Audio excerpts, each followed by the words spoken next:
Thank you so much, Sean, and thank you, Tom, for joining. And for the folks that are just tuning in for what's most likely your first workshop of the day, we welcome you to the MLOps World Conference here.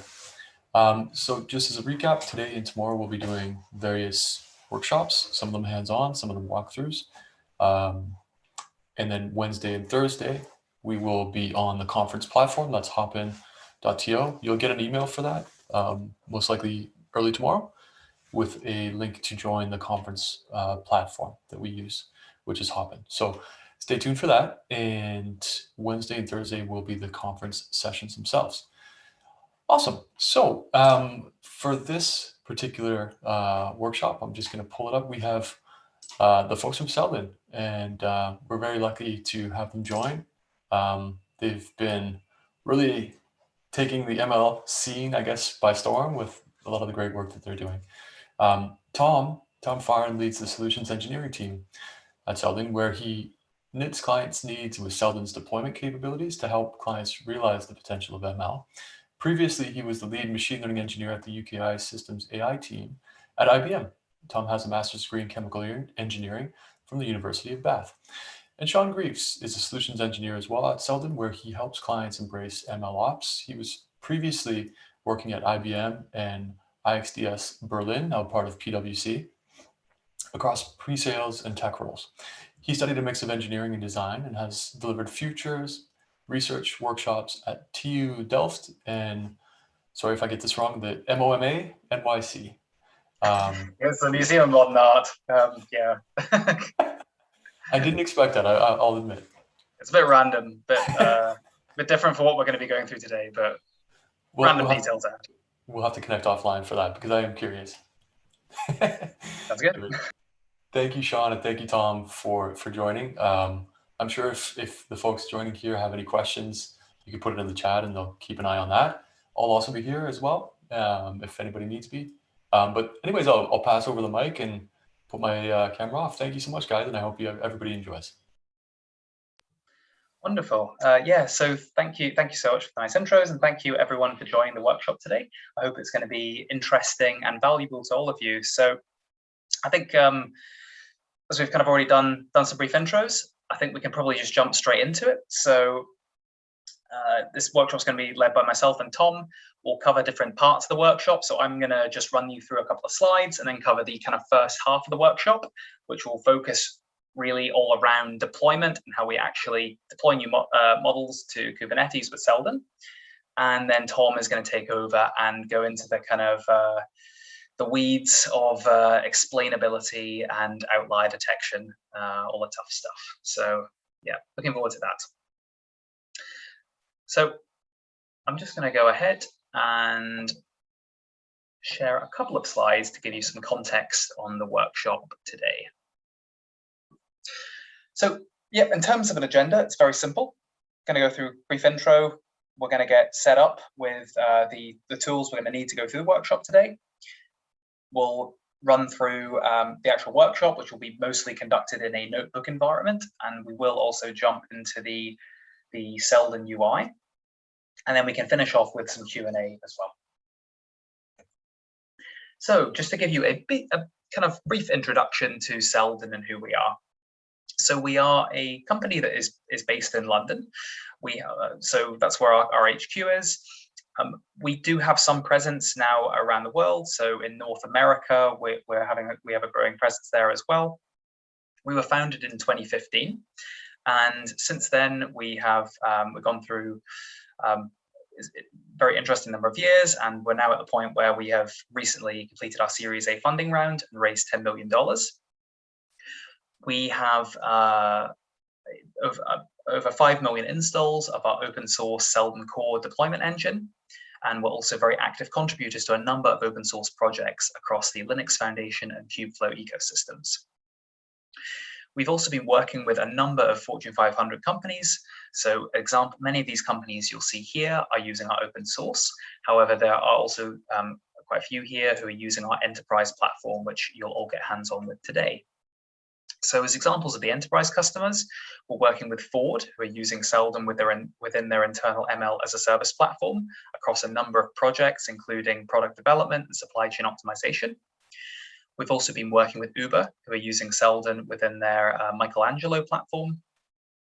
And then we've also been working with Johnson & Johnson, who are using Seldon with their advanced drug discovery pipeline to reduce that long time it usually takes to discover new drugs from 12 years to 2 years. So onto the technology itself that you'll be getting hands-on with today. At Seldon, we've got kind of 3 core areas of focus. So 2 of them are open source, and 1 of them is enterprise.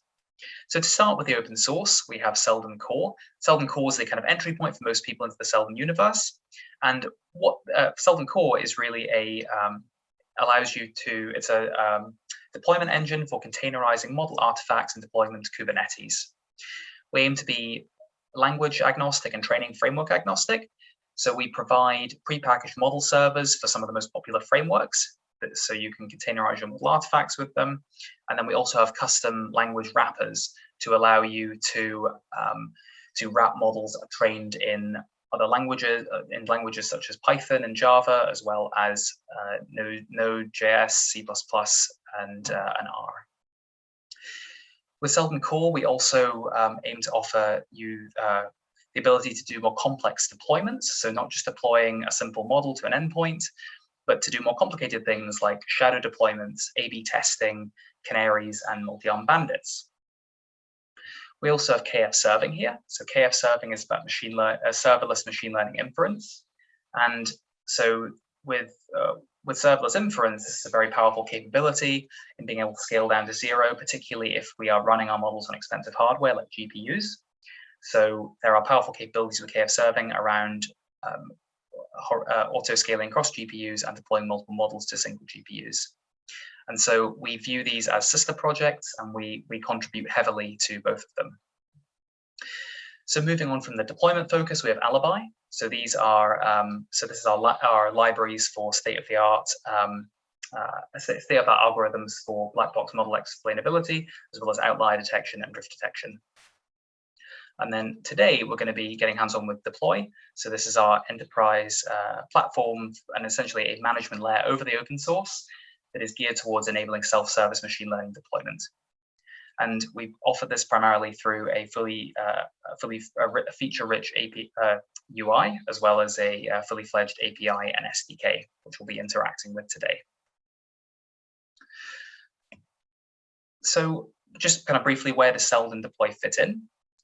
So we can imagine this kind of workflow where we are training our models within a notebook environment, as we will be doing today. Once we train those models, we push our model artifacts to an artifact store, which could be like a S3 compatible bucket. We then trigger deployments with Seldon Deploy. So this could be either through triggering them via a notebook or through the UI. Once we do this, we are essentially creating a configuration that is a JSON file. We are pushing this to a GitHub repo. And so this GitHub repo will be the source of truth from which our cluster keeps up to date with. So every change we want to make to a deployment is synced with this GitHub repo. So this serves as a very important purpose for as an audit trail, but also as disaster recovery as well. And so from this, we are creating our deployments on our Kubernetes cluster. And from there, we can do real-time predictions as well as batch prediction. And with all that data as well, the data we're actually sending to our models, we're able to store our requests and our predictions in Elastic, so we can use them at a later point for retraining our models, so completing that whole model life cycle. And as an example, this is how we might fit in with a cloud provider. So this is just Google as an example. We can see here using tools like Vertex AI for training and using Google's cloud storage for storing the artifacts and some of the other tools as well here.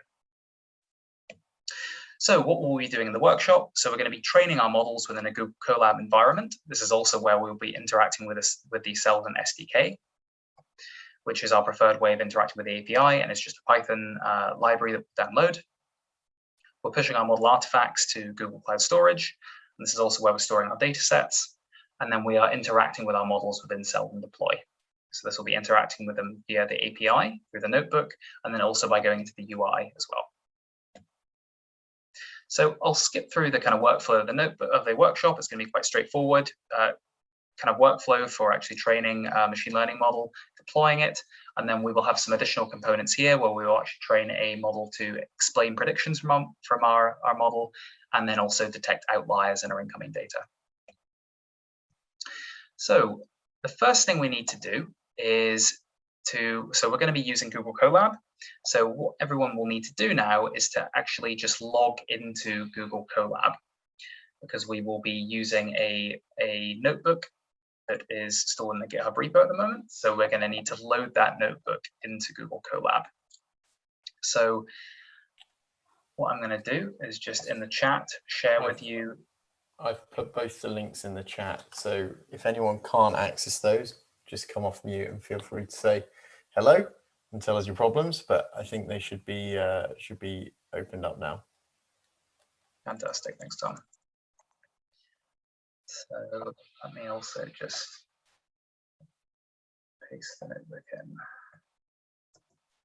Yeah, so if you've logged into Google Colab, you should be able to just upload a notebook from this GitHub URL. So in this case, I'm selecting this one, and I'm just going to select new notebook. And it should load in okay. That's not right, actually. Let me go back.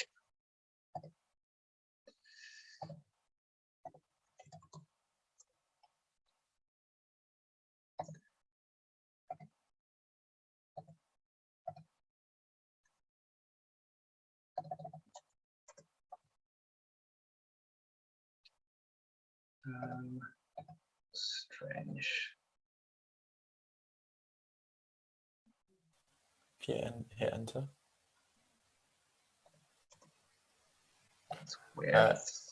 Why don't you follow the link that I put in the chat, Sean? The one directly to the notebook. Sure, just getting that. Or I could actually just do it this way.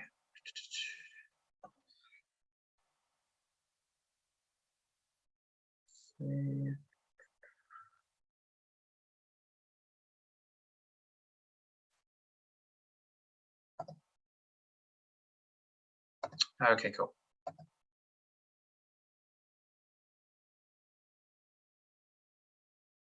Okay, so hopefully everyone had less trouble than I did in actually accessing the notebook. If you have any questions or haven't been able to get access, just say so in the chat. Otherwise, once we've all loaded our notebooks, this is what the environment that we should be in. So as I just kind of mentioned, what we're going to be doing in the workshop is first of all just exploring a data set for doing customer segmentation. We're going to then train some models, deploy them to Seldon, and then we'll also train our explainer and outlier detector as well. So what we need to do first is to install some packages that aren't installed out of the box with Google Colab. So we just need to click the first cell and ignore these warnings. So the key package we're going to be installing is the Seldon Deploy SDK. So as I mentioned, this is a Python package that's essentially going to allow us to interact with the Seldon Deploy API. And this is the preferred way of doing that. We're also going to install our Alibi libraries. So this one here, Alibi, is our Alibi Explain library for training explainers. And then we have the Alibi Detect library for training outlier detectors. Okay, so that all installed pretty quickly, which is good. So what we can do is go ahead and import all the packages that we need. And there's quite a few of them, especially on the Alibi side. So now that everything for me has installed, I hope it's been, everyone else has managed to, maybe it's taking a little bit longer to install, but should all hopefully get there quite shortly. What we're now going to do is just download the data set that we're going to work with today. So this data set is a data set originally from, so it's from the UCI machine learning repo. And it details actual transactions that took place between 2010 and 2011 for a UK retailer. So in this workshop, what we'll be doing is we'll first of all take a look at this data set, and then we're going to work with a pre-processed version of that data set for doing customer segmentation. So the pre-processed version we're going to work with is essentially created through a very nice notebook from a Kaggle user called Fabian Daniel.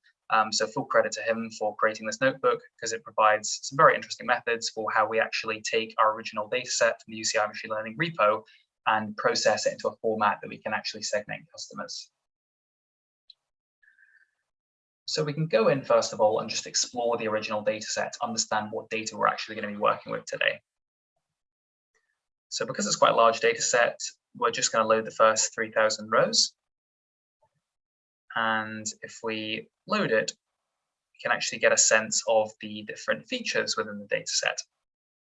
So we can see here we have a lot of invoice numbers.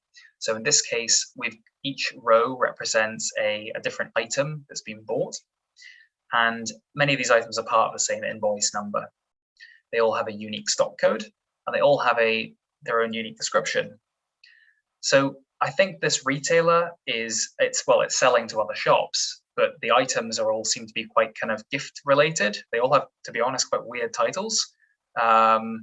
So yeah, that's quite interesting to see some of them. You're welcome to explore more of the data frame and see what other kind of strange items have been included in this data set. We can see here that these items are being bought in bulk. So someone has, in this invoice, they bought 6 white metal lanterns and 6 knitted Union flag hot water bottles. This isn't just a single person buying them, thankfully. This is a shop, so it kind of explains the sort of strange looking transactions. And we can also see the date that the invoice is made, and the unit price as well for each of the items, and the customer ID. So we can see the customer ID is going to be useful eventually for customer segmentation. So essentially, I'm now going to condense all these steps from Fabian's very useful notebook into how we get this data set here into a format that we can then use for doing customer segmentation.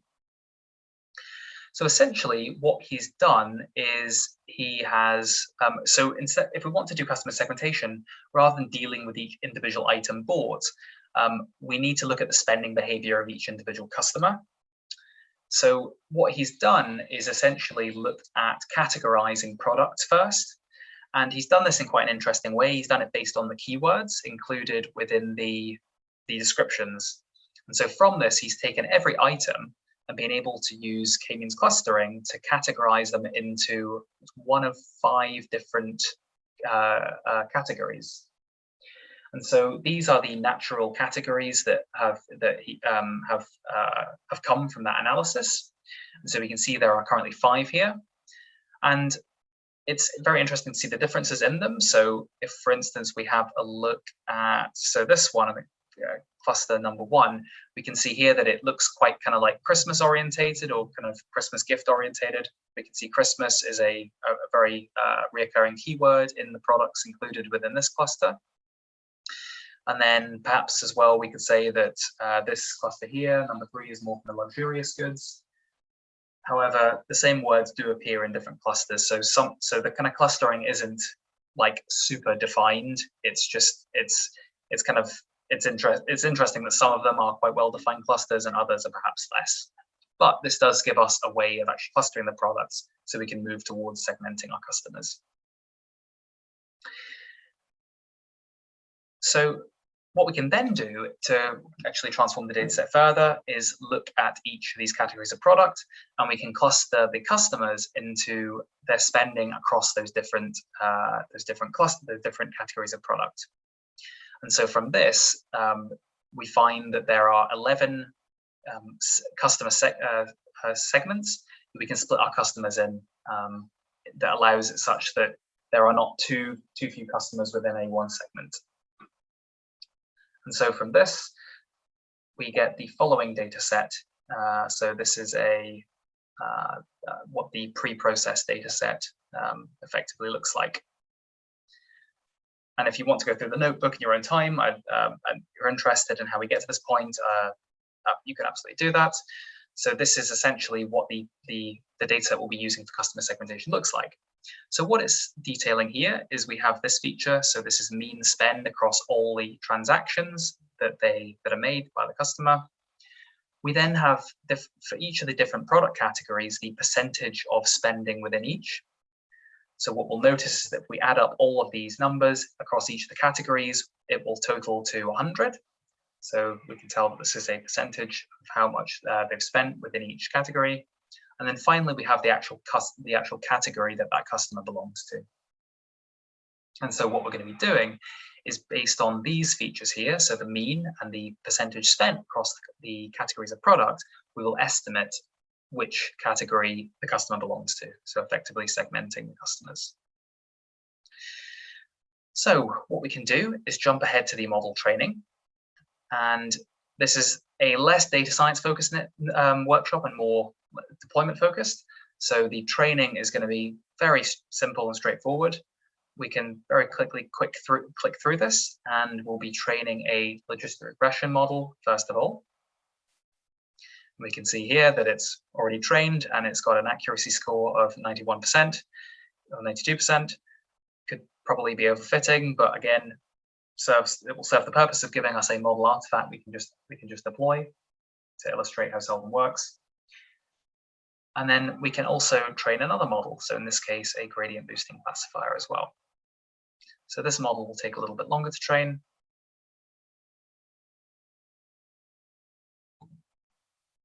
And we can see it's got an accuracy of around 89 or 90%. So now what we're going to do is we need to actually push these models to Google Storage. But before we do that, we need to think about the actual format that the model is going to be in for our container to load it.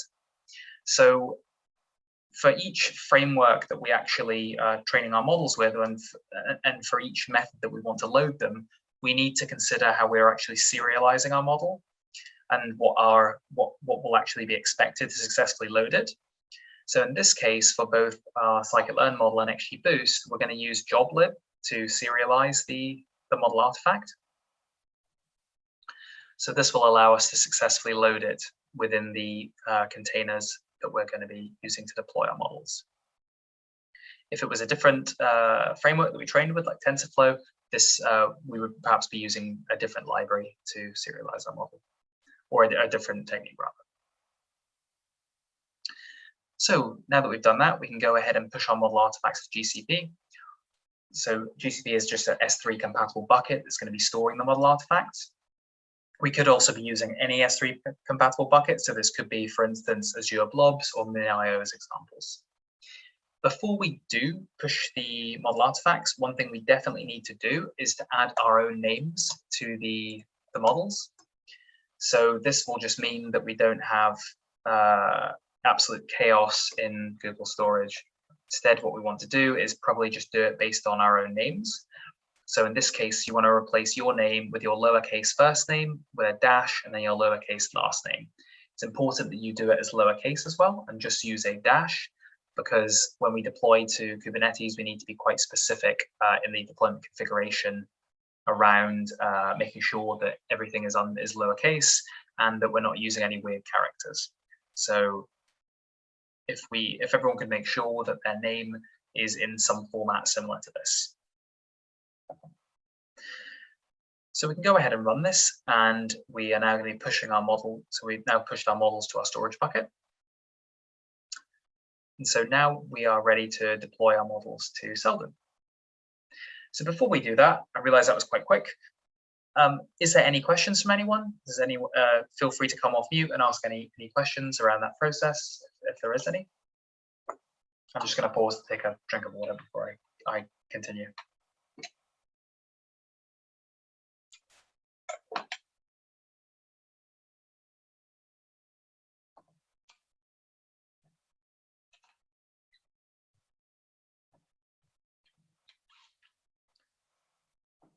Okay, so I can see just one question come in around not being able to edit any cells. That's very strange. I'm not sure why that is. So I mean, with Google Colab, it should be possible just to load that notebook and to edit them. Is anybody, maybe if anybody else is having that problem, they could post it in the chat. Otherwise, I'm not too sure what that why that is. Perhaps Tom, you could just maybe just take that offline and just check and see if there might be anything around the Google Colab and how it's being configured that might be resulting in that. But yeah. sorry to that, Maddie. Sure, I can do that. Yeah, Maddie, if you just want to post in the chat what steps you've taken, then we can try and debug it in there.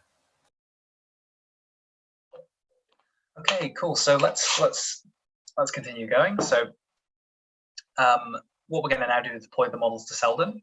So what we first need to do is authenticate, or specify how we will authenticate.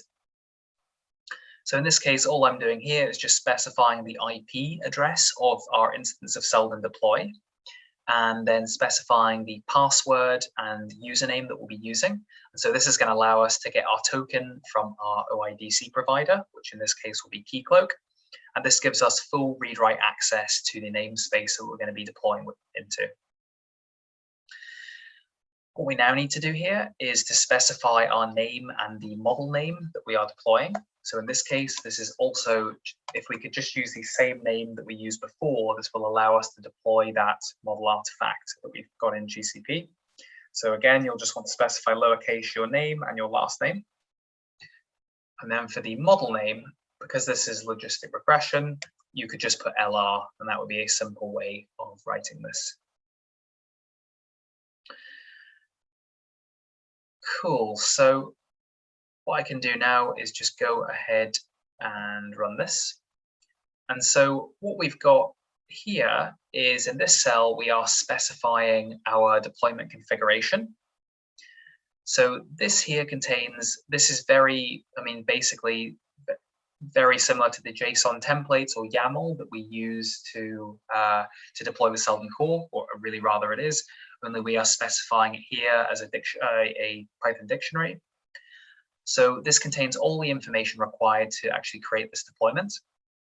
And we can see here that we're able to do things like limiting how much CPU and memory our model is going to consume, and our requests are going to consume as well. And then we can also do things like specify how much of our traffic is coming to this model. So in this case, it would just be 100%, because we only have one model deployed within this deployment, so it will receive all the traffic. And then we've got other details as well, like specifying what our prepackaged server will be.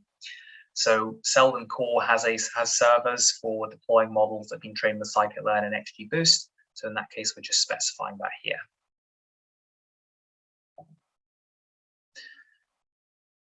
Okay, so what we're going to do now, okay, so we just need to run this cell now, because we provided all the information we need to actually define this deployment. And now that we have the moment of truth, so with everything filled out, we should now be able to successfully run this cell here. So what this is going to do is it's going to authenticate first of all and get our token that will allow us to push this model to deploy this model to Seldon Deploy. So we can go ahead and run this, and hopefully it should run no problem. And it looks like it has. So if anybody has, sorry, Tom, you go. Oh, I think you were just about to ask the question. So we'll just put in the chat, can we create our own prepackaged servers? So yeah, absolutely you can. So we support both custom models using our language wrappers, which Sean mentioned briefly at the start, but those language wrappers support Python as the most mature, but also have incubating projects around Java, R, Golang, C++, and Node.js. And if you create a custom server or a custom model or container image that actually downloads the artifact from an external repository, you have in effect created another prepackaged server, which you can then use to deploy deploy in the artifacts for that framework in a reusable manner. So hopefully that answers your question, Will. Super. Yeah, thanks, Tom.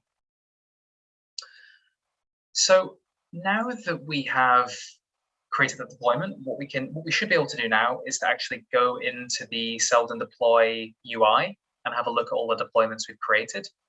So what everyone will need to do is to go to this URL that we've linked in the notebook.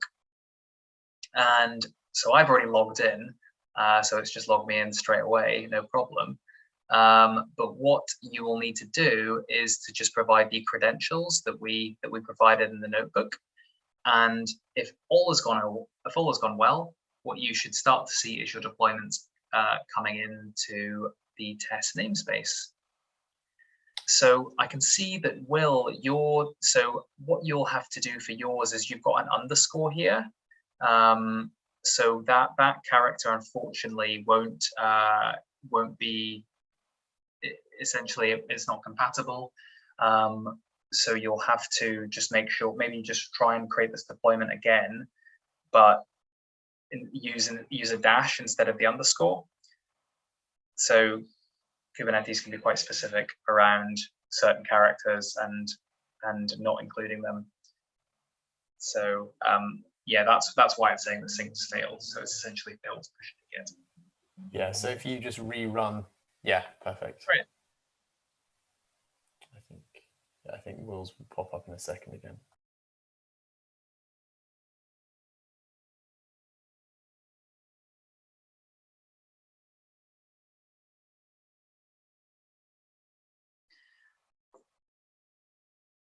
Cool. So I guess while we're waiting for everyone's deployments to come in and waiting for these deployments to create, we can have a little bit of a look around the UI. So first of all, we're in the test namespace. So in this namespace, we can see all of these current deployments. The namespace has the version control logo next to it, and that's because it's GitOps enabled. So every change we make to a deployment in this namespace is being pushed to a GitHub repo, and that's the kind of single source of truth for all these deployments. So every time we make a change to a deployment via Seldon Deploy or via the API, and we actually launch that deployment, the GitHub repo is updating, or the JSON files in the GitHub repo are updating. If we went into the GitHub repo and made changes to those files, then our cluster would also update based on those changes. So embracing this GitOps paradigm. We can see here that there's a number of other namespaces we have access to. So for instance, I could have a look in prod, and I would see that I currently have one deployment in there as well. And this is because we have read-write access to these other namespaces as well.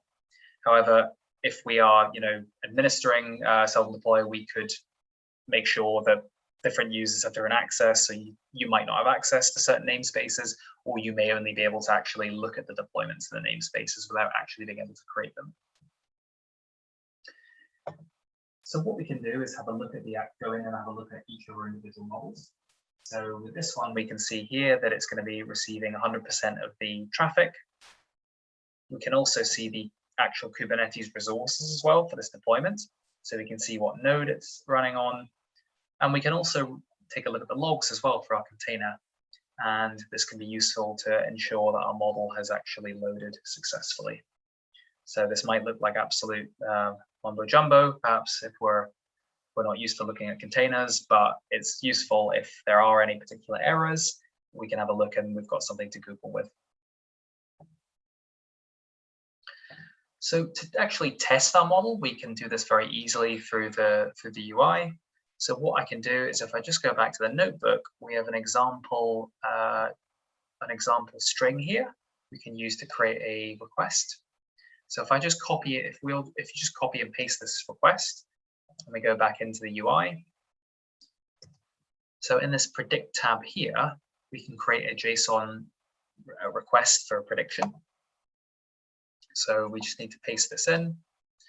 And so this shows essentially the schema that we use to run predictions with models deployed with Seldon Core.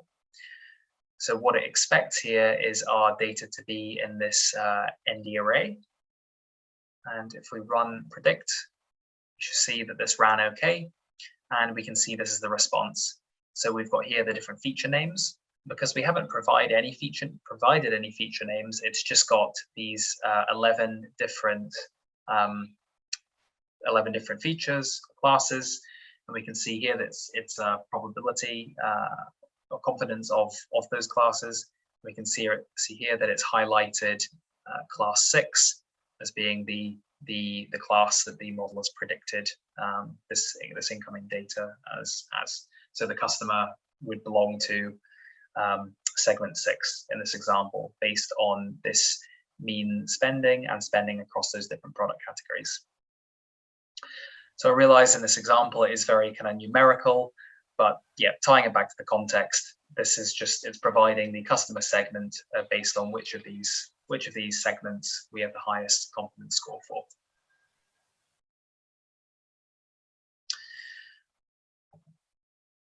So I think what I'm going to do now is actually, as we've kind of, so this is most of the things I kind of wanted to cover within the UI. Feel free to have kind of more of a play around. So, I mean, just to talk about these tables here. So these are tables that are populated with metrics from Prometheus. So they allow us to view the request per second and the average latency of our incoming requests, and also to look at the CPU usage and memory usage of our deployment. And so this is very useful in the case that we can see when there are lots of requests being sent to our deployment, that we'll see the CPU usage beginning to increase. And this is also nice in allowing us to visualize when we're surpassing certain thresholds of memory usage and CPU usage, because we can configure horizontal port auto scaling, so we can spin up other models to handle requests from our users if we are receiving large volumes of incoming requests.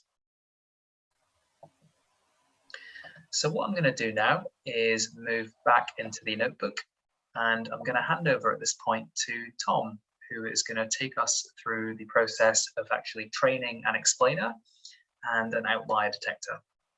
So Tom, I'm going to just stop sharing now and hand over to you, if that's okay. Of course, perfect, thank you. So we've created and trained a model, which we've then deployed via the API into Seldon Deploy. I think it's just worth mentioning that you can do that process all through the UI as well. As Sean touched on, you can create canaries and shadows, and these are great ways of rolling out and upgrading your models.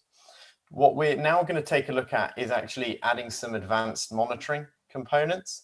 The first thing we're going to add is a model explainer powered by the Seldon Alibi library. So to do that, we're going to flip back to our notebook. And in this case, we're going to focus on implementing an anchors explainer. And so the anchors explainer is an improvement over line, if you're familiar with that algorithm. But essentially, the anchors explainer provides black box explanations. So we don't care which algorithm has actually been deployed. You know, it can be a linear regressor, it can be a gradient booster, it can be a neural network. The anchors algorithm we're going to deploy works purely with the inputs and the outputs. So it will actually send a whole load of inputs and then perturb them slightly and observe how that changes the output. We've got implementations of the anchors algorithm for text, tabular, and image data. In this case, we're obviously going to work with the tabular example. Yeah, so Harish has just asked, is it similar to Lime/SHAP? So similar, yes, it provides you with feature importance. It has a number of advantages over Lime, and Seldon Alibi Explain also implements has an implementation of SHAP as well. So you've got that algorithm to work with too. So as an example for tabular data, we can think about this in terms of income prediction. So if we want to predict whether a person makes more or less than 50 grand a year, based on some sort of demographic data such as age and marital status, then the following anchor is possible. So, you know, Hugo makes more than £50,000 because he is married and his age is between 35 and 45 years. So that's a pretty simple example, but it should give you an idea and an understanding of how these different categories work. Okay, so the first thing that we need to do for our explainer is actually define a prediction function. So this is just a function that our explainer can use to query the model. And so in this case, it's really, really simple. We're going to use our logistic regressor and we're going to call predict on it, sending some ND array to our model. So we'll run that cell. We can then initialize our anchor explainer. And so all we're calling is the anchor tabular and feeding in the prediction functions and the columns of our data set as well. so that it can actually it can assign the anchors with, you know, the actual category, the actual human readable names rather than just column 0, column 1 from the ND array. We're then going to fit our data to the XTrain set. So we're going to fit our explainer to the XTrain. This is essentially training our explainer.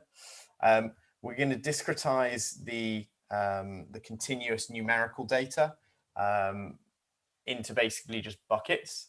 You can make this smaller, so you can choose more fine-grained discretization, and that will essentially give you smaller buckets between when you're looking at continuous variables. So if you discretize, you know, every 10 percentiles, you know, potentially age, you would, rather than having an anchor that's 35 to 45, you would have one that's 35 to 40.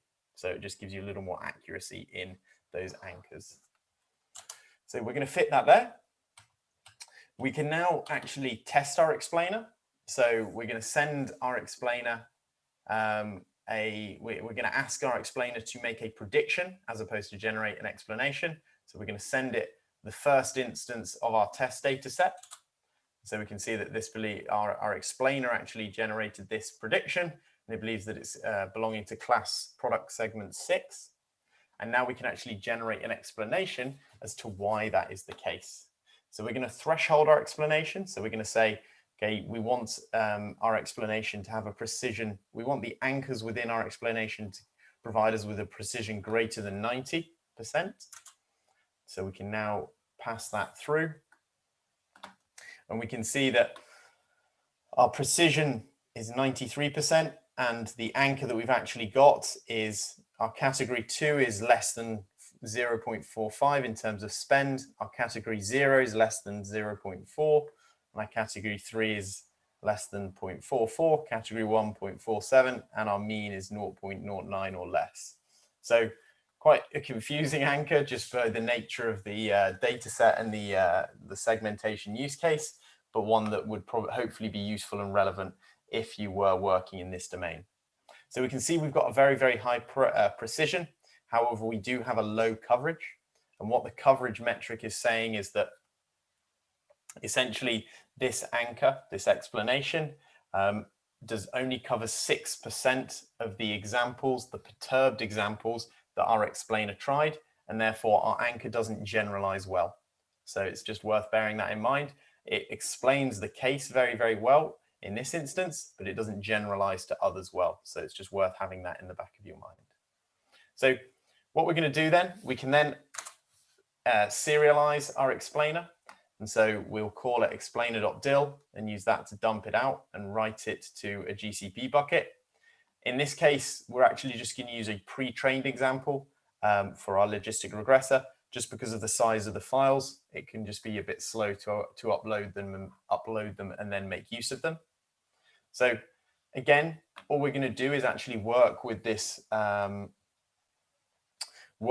dictionary-like structure, which is going to be actually specifying how we would like our machine learning deployment to work and look. And so you can see here we've got the variables of the anchor tabular, so the algorithm, and where we're pulling that explainer from. So if we now run this and actually insert it into our ML deployment,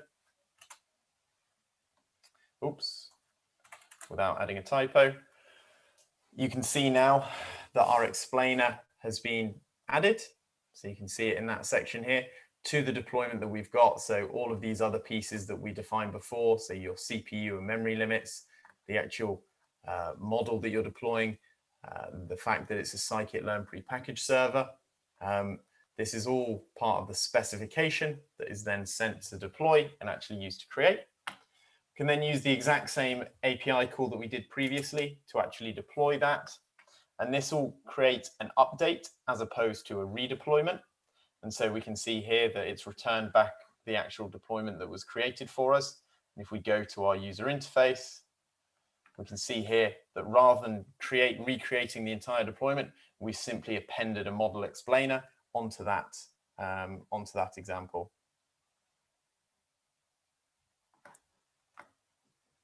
So are there any questions about that workflow and about what we've just stepped through? Okay, so if not, then we'll give it a few moments to just spin up and become available, and then we can actually start to generate an explanation.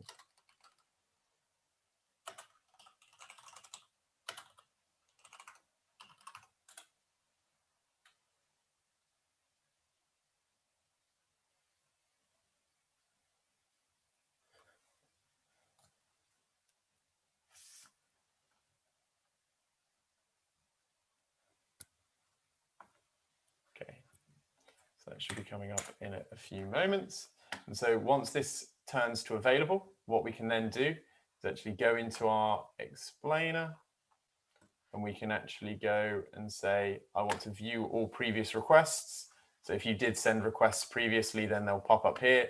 So we can see in this example that you can then select any of those instances and actually click explain prediction.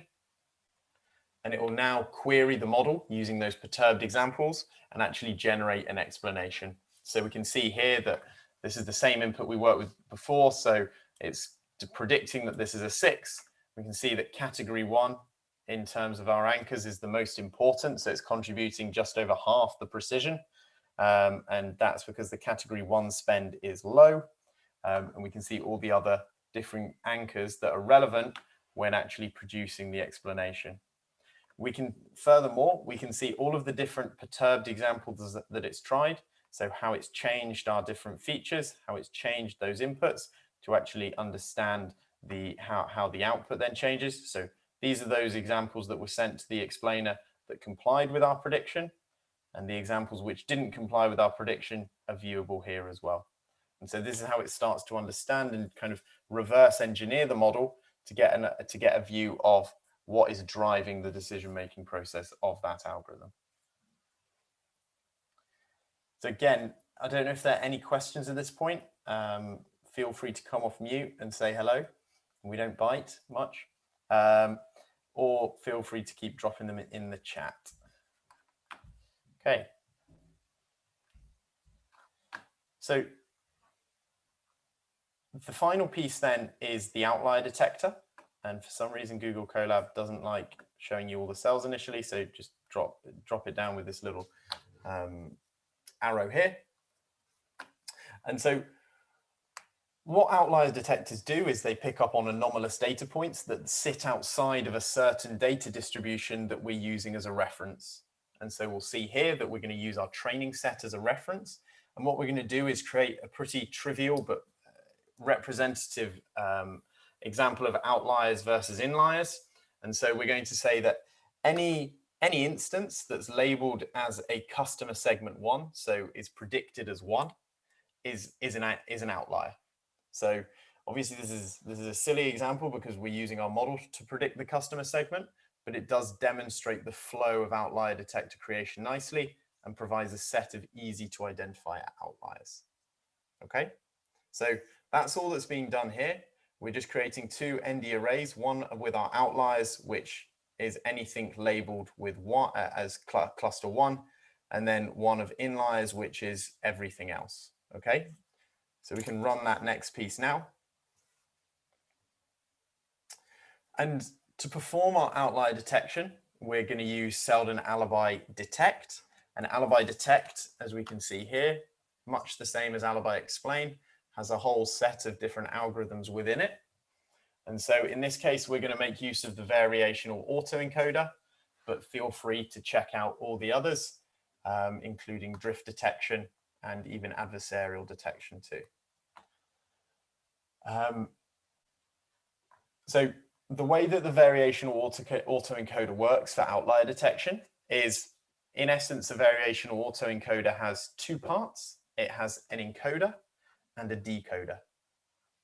And all a VAE is tasked with doing is taking an input and actually just recreating that as an output. And so the closer that the input and the output matches, the better our autoencoder is. But what we do is we create a bottleneck as that data flows through our encoder. We reduce the number of dimensions that it has and force the algorithm to learn in our decoder how to go from a low dimensional map, learns a mapping from low dimensionality to this high original dimension input.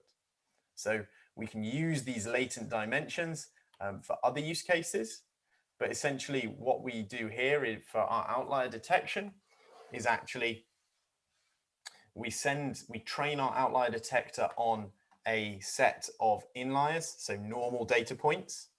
And then we basically make the assumption that anytime an outlier or a data point which sits outside of the distribution that we expect comes in, the reconstruction error, so the similarity between our inputs and outputs, will be much higher than if it was something from within the distribution, because we've trained our VAE to recreate things from within the distribution.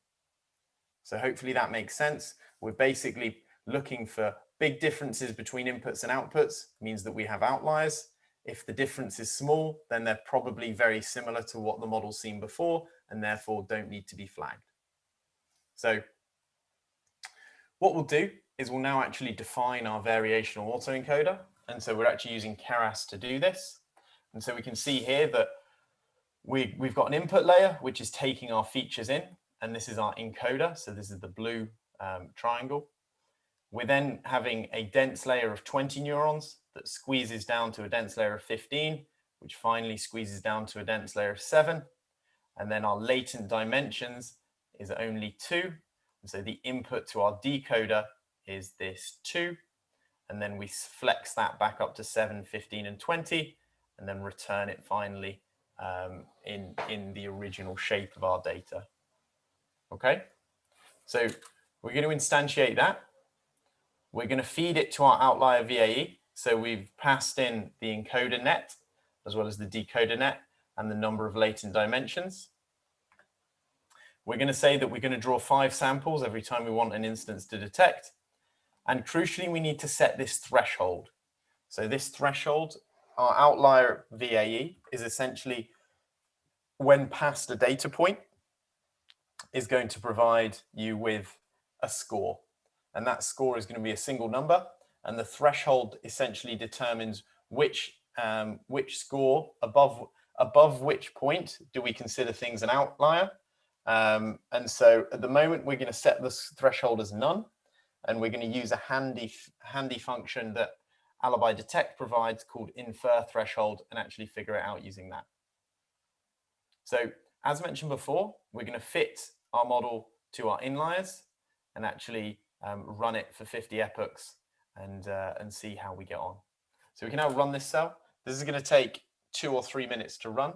So now is a great time to ask questions, all those burning ones that you've been building up, and we can get those answered and worked on. Otherwise, we can watch the lovely magic happen and the loss numbers decrease.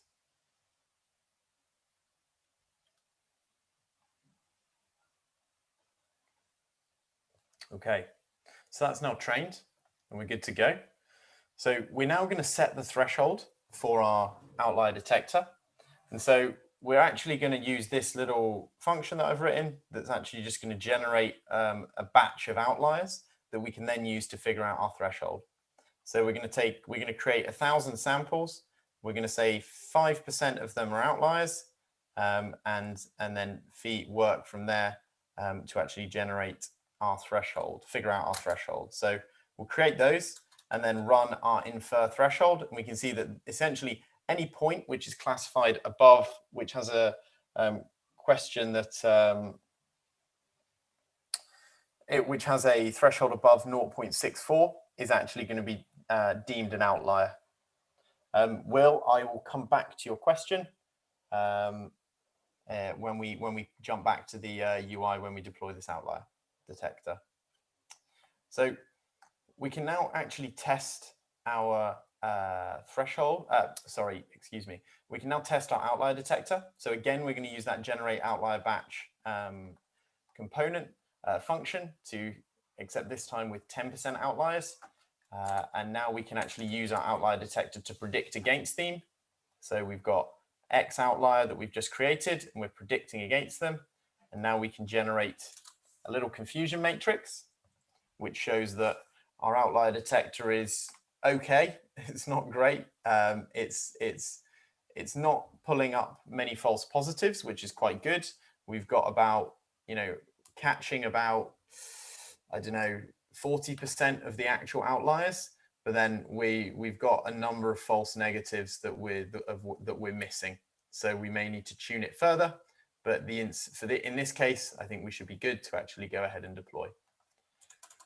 So we can also plot an instance score, and so we can see here that all of our outliers that we've tagged and our threshold. So these are all the scores that were assigned to the different instances of data we passed our outlier detector.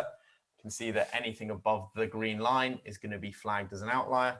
But we can see that the way our data is currently set up makes it difficult for outliers to be picked up without also capturing a huge number of inlying instances. We can then also plot a receiver operating curve and actually see how our true positive rate is going to interact with our false positive rate if we were to change and tweak those settings. So we can now save our outlier detector. And so we've gone ahead and done that. And so we can actually see that in this little, in the local file system. So we've got just pickle files containing it. We're now going to push this to our original bucket. So just make sure to replace your name with, you guessed it, your name. And we can then push that away. And we'll see that this is now all being created for us. We can then actually set up our URI for our outlier detector. And again, we're going to use that ML deployment spec to actually deploy this. So we're going to provide a deployment name to be attached, the outlier detector is going to be attached to. We can provide the model name and where it's actually stored. So once we've done that, we can then call the outlier detector API and actually create a new outlier detector against our Seldon deployment. And so again, we can see we're just passing the name of the deployment, the namespace that sits in, and then also the outlier detector config. So once you run that, you'll then see a big old return from you, and you can use these data points. So this is a normal data point, and you can also use this huge outlier where we've just stuck as everything as 10 to test and make sure that it's behaving as we expect. If we then ping back to our UI, we can see that our outlier detector is now configured. If we go ahead and view all of our requests, so from previous, it will take probably 3-4 minutes for the outlier detector to spin up, but mine has been running for a little while. But we can see here that we can now highlight outliers, and there's this kind of cluster icon next to our explainer. And so we can see that this example has been highlighted as one, but we can also filter to show only outliers within our Elasticsearch instance. So this cluster of Seldon Deploy is actually running on GCP, but we're purely providing a software layer. This isn't SaaS, so this can actually run on your infrastructure wherever you may be. And our main dependency is Kubernetes. So this can run on-prem in Red Hat OpenShift. It can run on AWS, EKS, Azure, and GCP, etc. So just to come back to Will's question, I see Sean's given a nice detailed answer in the chat. Just maybe for everyone else's knowledge. So Will asked, I see within the UI, there's the option to do a batch job. Curious what happens and the difference between them. So the batch job essentially is making use of the same real-time endpoint that we expose normally. So all of the data is pushed to the same API, but we have a batch processing component, as Sean explained, which essentially allows, has a method of parallelizing those requests and also spinning out more instances or replicas of your model in order to answer those requests within the time limits that you would require. So the mechanics of calling the endpoint are the same. It's just using this batch processing component, which is essentially making use of multi-threaded Python workers to actually push all of that data across to the endpoint in an efficient manner and then collect it elsewhere, where once that's in an output data location. the cool thing is with Seldon is that you can send feedback as well. So you can actually collect. So each Seldon deployed model opens up 4 endpoints: predict, feedback, metadata, and docs. So predict is pretty obvious. Metadata actually allows you to attach different metadata to your model, and you can use a get endpoint to actually pull that metadata through and view that. So this can be a great way of having, providing very almost documentation to your users. So, you provide this schema for the input and the output that the algorithm expects. So it makes it easier for downstream users of your endpoints to work with the software. And then we also have an open swap. The docs endpoint just demonstrates and documents the other API endpoints. But feedback is really interesting because it allows you to correct previous inferences. So you can actually go in and say, hey, you're explaining, my model said this was customer segment 6, but is actually in reality customer segment 1. Seldon will then handle the labeling of that data in the back end so that you've then got essentially a ground truth labeled data set. But also it can be used to power things like metrics like accuracy, precision, and recall, all in real time. And so you can send batches of feedback if you do collect it over time and then push it to the model all in one go. The only other couple of areas that would be worth covering within the UI are the audit logs. And so we can see here all of the different changes that have been made to this model. So this deployment has actually been created a few times, which is why you can see a number of different create blocks. But the really powerful thing here is that YAML, that JSON that we use to create all of our deployments, is actually pushed out to Git and synced with Git. And any change to that is then synced with the cluster. And this means that we can view all of the different changes over time, but we can also restore state. So we can roll back to any previous deployment. Finally, we then have the usage. So we can see how our model is consuming resource over time. And we can additionally roll that up to the usage monitor at a namespace level, as well as at a cluster level. So we can see lots of different models have been deployed here. So that's what we wanted to show off today. Hopefully it's been useful. That kind of concludes the workshop. We'll send out a feedback form just to get your thoughts and views on it. But if there are any outstanding questions, this is the time to ask. And if you have enjoyed the workshop, please feel free to leave a nice comment or an angry comment in the chat, or come off mute and say hello. And we're more than happy to stick around for a little while. So the cluster that you've been working in, you'll have access to until the end of the day, and then we'll kind of spin it down. But otherwise, it's been a pleasure working with you all, and I hope you enjoy the rest of your days. Thanks, everyone. Great meeting you. Yes, thanks so much, guys. I really appreciate it. And if you can, yeah, so if you want to send me the form as well, I could distribute that to the attendees. That would be fantastic. Thank you. Yeah, we'll do. Thank you, Tom. Thank you, Sean. And thank you, everybody, for joining.